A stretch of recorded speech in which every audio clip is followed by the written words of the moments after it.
Saludos amigos, 28 de noviembre de 2024, continúan como no podía ser de otro modo, vaya, las noticias y incluso la propia gravedad de dichas noticias. En cuanto a lo que ocurrió anoche, esta ofensiva de esta organización, milicia, HTS, como se la está denominando, una milicia que forma parte de todo aquel conglomerado, todo aquel invento de yihadistas islámicos en torno a lo que normalmente se conoce como ISIS y que fueron mantenidos ahí durante años, durante todos estos años, mantenidos entre otros sitios de manera segura, custodiados por el ejército turco en la región de Idlib.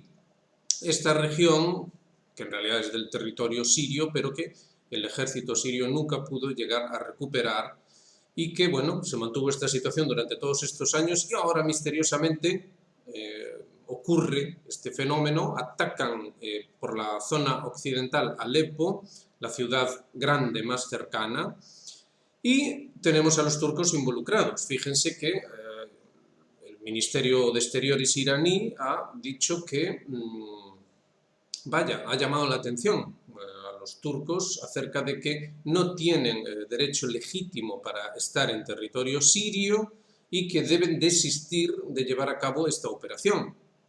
El ministro de Exteriores iraní también ha añadido que tanto Rusia como ellos mismos sí tienen derecho, puesto que el gobierno actual, el gobierno legítimo de Siria, les ha dado permiso para operar dentro de su territorio, pero no así los turcos. Recordemos que había habido un intento, una pequeña aproximación diplomática entre el gobierno de Assad, el gobierno legítimo de Siria, aunque por supuesto no desde el punto de vista occidental, o sea, fíjense lo complejo que es todo esto. Realmente los sirios eligieron democráticamente a Assad como su presidente. Esto es difícilmente discutible. Por supuesto, en Occidente se dice que esto no es así, que eso es una dictadura. Bueno, lo cierto es que eso es lo que ocurrió. El gobierno legítimo de Siria, por lo tanto, es el de Assad. Sin embargo, dicho gobierno nunca dio permiso, insistimos, a que los turcos invadieran su territorio. Entonces, dentro de aquella tremendamente caótica situación que había ocurrido en 2011, que todos ya conocemos, pues dentro de esa situación, digamos que los turcos aprovecharon para hacerse con al menos influencia, si no directamente invadir territorio sirio, que por lo demás entraría dentro de ciertas consideraciones expansionistas turcas. La cosa, digamos que iría por ahí. Los iraníes, insistimos, ya han movido ficha en ese sentido, pero ha habido también más noticias. La última noticia es que el ejército sirio ha atacado, de hecho, una posición turca, es decir, una posición del ejército turco. Esto es una información de última hora, con lo cual veremos a dónde llega todo esto. Ese contingente turco estaba favoreciendo que nuevos contingentes bélicos de ese HTS continuasen afluyendo hacia el frente en Alepo y el ejército sirio atacó con artillería pesada esa posición del ejército turco.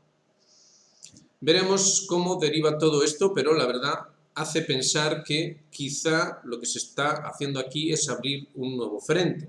En ese sentido, en Middle East Spectator informan de que, oh casualidad, justo fue decir Netanyahu que Assad estaba jugando con fuego, cita textual, Assad está jugando con fuego, esto es lo que dijo Netanyahu, y nada más decirse esa frase, empezó esta ofensiva de este HTS sobre Alepo. Middle East Spectator se pregunta si eso no es una frase disparador que a través del Mossad activaría todo el proceso, coincidiendo justo con el alto el fuego en Líbano. En fin, mucho para valorar aquí. En cualquier caso, algunos seguirán negando que esto es una guerra mundial cuando, obviamente, esto es exactamente lo que es. Pero bueno, vayamos paso a paso. Tenemos algunas noticias. Por ejemplo, Larry Johnson llama la atención acerca de las declaraciones de Poliansky. Las declaraciones de Poliansky ya las habíamos comentado ayer, recordarán.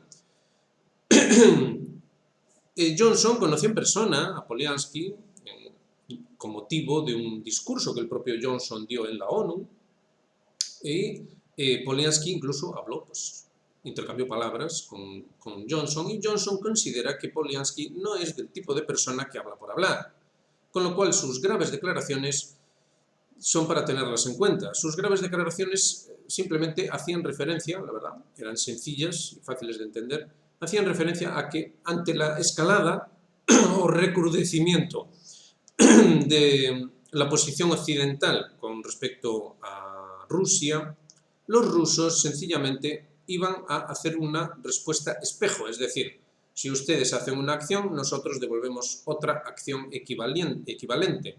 Entonces, si por la última acción con los misiles Ataque-MS lanzaron ese Oreshnik en Dnipropetrovsk, en el complejo de Yuzhmash, pues veremos qué es lo que ocurre ahora, puesto que ya se ha confirmado, ya lo saben, que después de aquello, Ucrania, Occidente, volvió a atacar. Se cree que dañaron unos sistemas S-400, eso es lo que se está comentando, y según Kuzmenko, este analista, Kuzmenko Blog, según él, esto sería previo a una ofensiva sobre Briansk. Atención con esto, porque lo mismo que habían lanzado una ofensiva sobre Kursk, lanzan una ofensiva sobre Briansk. Y se dan ustedes cuenta de que lo que hemos dicho aquí se cumple total y absolutamente. Se dan cuenta de que no por el hecho de no tener capacidades militares de una manera lógica, no por eso se deja de llevar a cabo una ofensiva. Se dan cuenta de que esto es un nuevo juego. Esto ya no atiende a la lógica normal, bélica, de estadios precedentes. Esto es algo nuevo. Por supuesto que es una locura absoluta lanzar una ofensiva sobre Briansk. Es una locura absoluta y total y absolutamente suicida para Ucrania. Pero lo van a hacer igualmente. ¿Por qué? Porque esto atiende a una lógica mayor, es decir, atiende a unos intereses que trascienden con mucho a Ucrania y a su ejército. Entonces, no importa. Esto es como lanzar enjambres de drones. Solo son máquinas, no importa. Lo importante es el daño que pueda hacer ese enjambre de drones, no el hecho de que pueda perderse el enjambre en cuestión. Esto es la situación que tenemos actualmente. Los rusos lo comprenden, Polianski ha sido muy claro. Nos consideramos a nosotros mismos con el derecho a usar armas, nuestras armas, contra objetivos militares de esos países que permiten que sus armas sean usadas contra nuestros objetivos. Aquí se está muy cerca de pasar a que la cosa sobrepase las fronteras ucranianas. Dentro de ese marco psicológico, de operación psicológica, según la cual esto solo es un conflicto regional. Esa todavía sigue siendo el marco psicológico. Lo que pasa es que obviamente a nivel de análisis serio, esto ya no es más que un engañabobos, la verdad, llamémosle así. Es para mantener entretenido al personal que se crea que aquí no pasa nada cuando en realidad sí que está pasando absolutamente todo. Nos acercamos a ese punto en el que, bueno, fíjense que incluso este diplomático ruso llega a decir que ya han advertido sobre esto y que la elección es de Occidente. Es una advertencia muy seria que, por supuesto, se toma cachondeo, se toma pitorreo y en ese sentido, pues bueno, nos vamos al artículo de Martianov, ahí lo tienen. El propio creador del Oreshnik, es decir, el científico que llevó la dirección en torno a la creación de ese sistema de armas, dice que la clave está en la temperatura que pueden soportar los materiales que componen el Oreshnik y que en ese sentido los rusos tienen ventaja puesto que han conseguido desarrollar materiales, disponen de ellos, vaya, y saben cómo manejarlos, que aguantan temperaturas de unos 1500 grados Celsius, entre 1500 y 2000 grados Celsius, y dice que están trabajando en materiales que aguantarían hasta 3000 grados Celsius y que eso implica una capacidad destructiva mayor. Dentro de ese orden de nuevos principios físicos, como lo planteaba Putin, que son propios de este sistema de armas. Es decir, que es una capacidad de destrucción según la lógica del propio Oreshnik que ya hemos visto en Dnipropetrovsk, en Yuzhmash. Faltan las imágenes, pero según los testimonios, aquello quedó reducido a cenizas. Eso es lo que se nos está diciendo. Entonces, estos nuevos sistemas, Martianov dice, bueno, en cuanto este tipo de personas que saben perfectamente qué es lo que hay o deja de ver, en el momento en el que mencionan estas cosas es porque esto ya lo tienen. Es decir, si mencionó lo de los 3000 grados Celsius, entonces es que ya tienen esos componentes, es decir, ya tienen como mínimo algún tipo de prototipo que ya funciona a ese nivel. Así que esto hay que tenerlo en cuenta cuando valoramos lo que está diciendo este diplomático, este Poliansky, en torno a golpear a aquellos que les golpean a ellos. Así es esto, es un nuevo juego, ya estamos a otro nivel. Esto parece que está siendo equivalente a lo que supuso la aparición de las armas nucleares a finales de la Segunda Guerra Mundial. Es decir, estamos en un momento de quiebre total de paradigmas, entonces esto ya hay que valorarlo a otro nivel. Y en ese sentido Rusia se está posicionando de una manera hegemónica aplastante. No sabemos hasta qué punto quizá los chinos puedan tener algo, los iraníes han demostrado que sí tienen misiles hipersónicos, pero bueno, esto parece que está a otro nivel y le da una ventaja descomunal a Rusia. Vamos a ver cómo deriva todo esto. En cualquier caso, las informaciones son muy claras al respecto y no para de hablarse de que los rusos están borrachos, toman demasiado vodka, todo esto no es más que una fantasmada. En Dnipropetrovsk no pasó nada, era un misilejo normal, de esos que ellos fabrican con lavadoras. Aquí no pasa nada, señores, sigamos la fiesta. Y obviamente la fiesta implica seguir provocando a los rusos, seguir en esa línea que permita, pues ya lo saben, un cambio de gobierno en Rusia, que haga que esos recursos fluyan, ¿verdad? Y que se mantenga la fiesta un poquito más.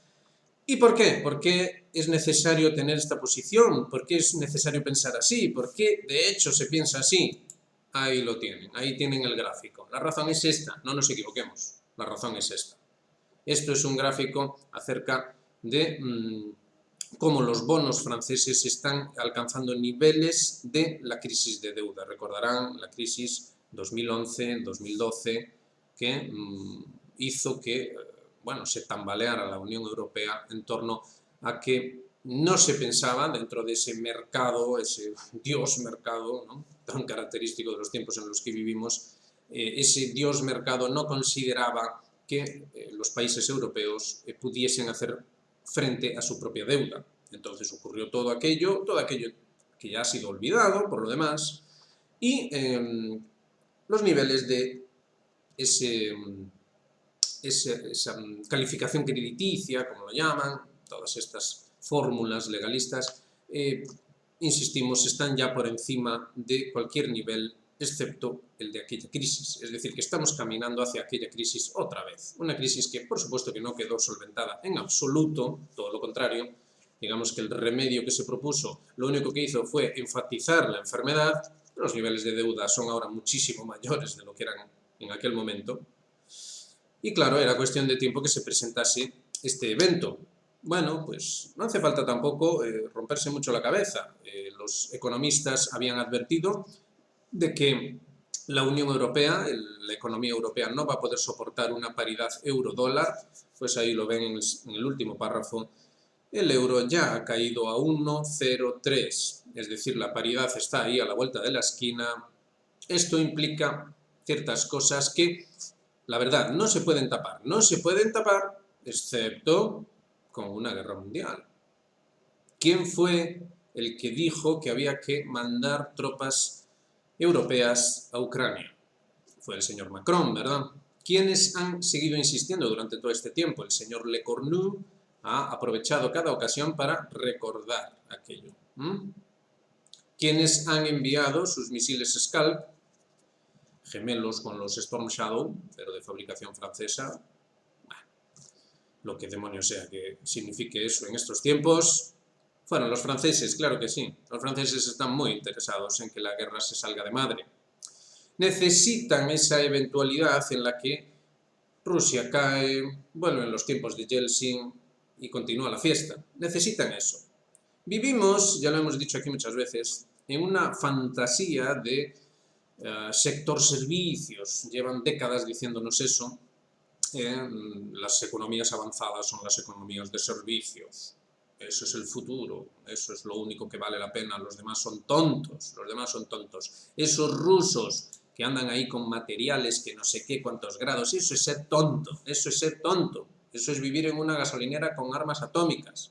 Eso es ser tonto. Si usted quiere ser listo, tiene que tener sector servicios, tiene que montarse su propia estafa Ponzi y que la pague otro, por ejemplo, pues los rusos o quien sea, da igual. El caso es que pague alguien y usted péguese la fiesta padre con el sector servicios. Llevan rompiéndonos la cabeza con esto, convenciéndonos con esto, y ahora ¿dónde estamos? Estamos en una guerra mundial, ahí estamos, y en un colapso europeo. En un colapso europeo que lleva negándose todo este tiempo, pero que está siempre ahí, amenazante. Y oh, qué casualidad que esa amenaza constante de colapso va pareja a la amenaza constante de guerra directa con Rusia. Y los estadounidenses, desde la barrera, viendo los toros y jaleando. Sí, hombre, sí, métete, que tú sabes torear. Tú eres bueno. Tú vas a torear ese toro ruso y te va a salir genial. Te van a sacar por la puerta grande, con las dos orejas y el rabo. Esto es lo que está ocurriendo y no lo estamos sabiendo ver. No lo estamos sabiendo ver a nivel general porque, en última instancia, quien va a pagar el pato de todo esto va a ser la propia sociedad o como sea que se les quiera llamar, ciudadanos, personas, individuos, lo que sea. Esto es así. Esto está ocurriendo.